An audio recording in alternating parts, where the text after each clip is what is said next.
وعد ويدور كريم وعد بالغ دوسنا وعد بالغ ديرسنا وعد بالغ دالسين أخويا كاغدود دوينو كاغسي ololaha doorashooyinka golayaasha wakiilada iyo deegaanka Soomaaliland oo maanta galay maalintii afraad isla markaasina ay ahayd maalintii labaad ee ololaha xisbiga mucaaradka wicida ayaa maanta taageerayaasha kala duwan ee xisbiga cadaaladda iyo daryeelka wicid ee gobolka Hawd ay maanta dhoolatus ballaaran oo ay ku muujinayaan taageerada u hayaan musharaxiinta uga tartamaya xisbiga mucaaradka wicid golayaasha wakiilada ee gobolka Maroodijeex iyo golaha deegaanka degmada Balligubadle ay ku soo bandhigeen gudaha magaalada Balligubadle ee xarunta gobolka Hawd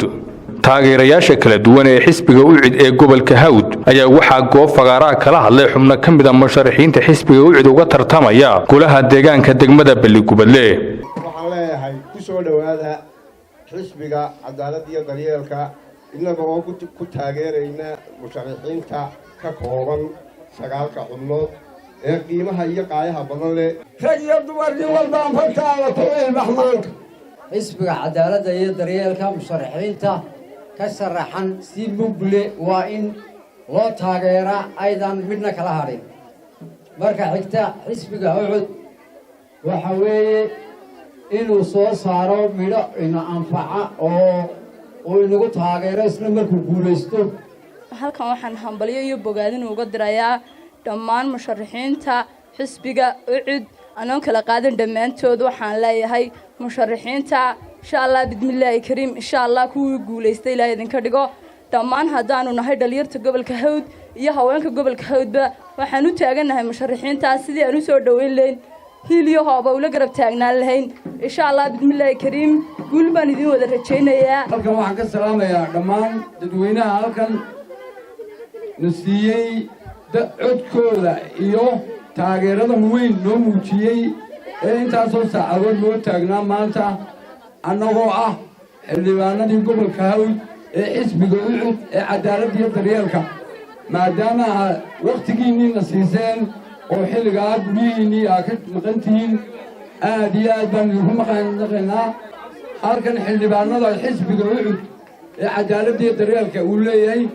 waxa weeye tiradoodu waa 9 xildhibaan 9 xildhibaan maanta waxaanu ku rajo weynahay gobolka Hawd awoodda ugu ballaaran in xildhibaanada xisbiga wicid ay gacanta ku hayaan waxa ogtiin maanta inay tahay maalintii xisbiga wicid uu lahaa dabaaldega iyo dhoolatuska aad iyo aad baa ugu mahadsantihiin sidaa uga soo qayb gasheen iyo waqtigan adag ee weliba aad noo taagan tihiin anaga darteeda xildhibaanada xisbiga wicid ee aanu ka sharaxanahay waa xildhibaano ka warqaba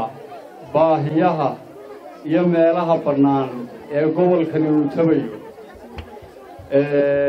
waana insha Allah kuwii buuxin lahaa anigu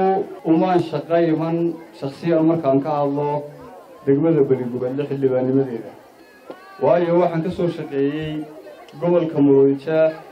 kan Balligubadle oo Balligubadlena weliba waxaan ka shaqeeyay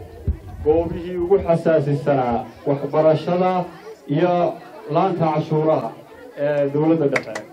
marka waxaan ahay xogogaal arrimo badan og waana tay ugu kaliftay intaan shaqooyinkaygii ka imaado inaan isu soo taago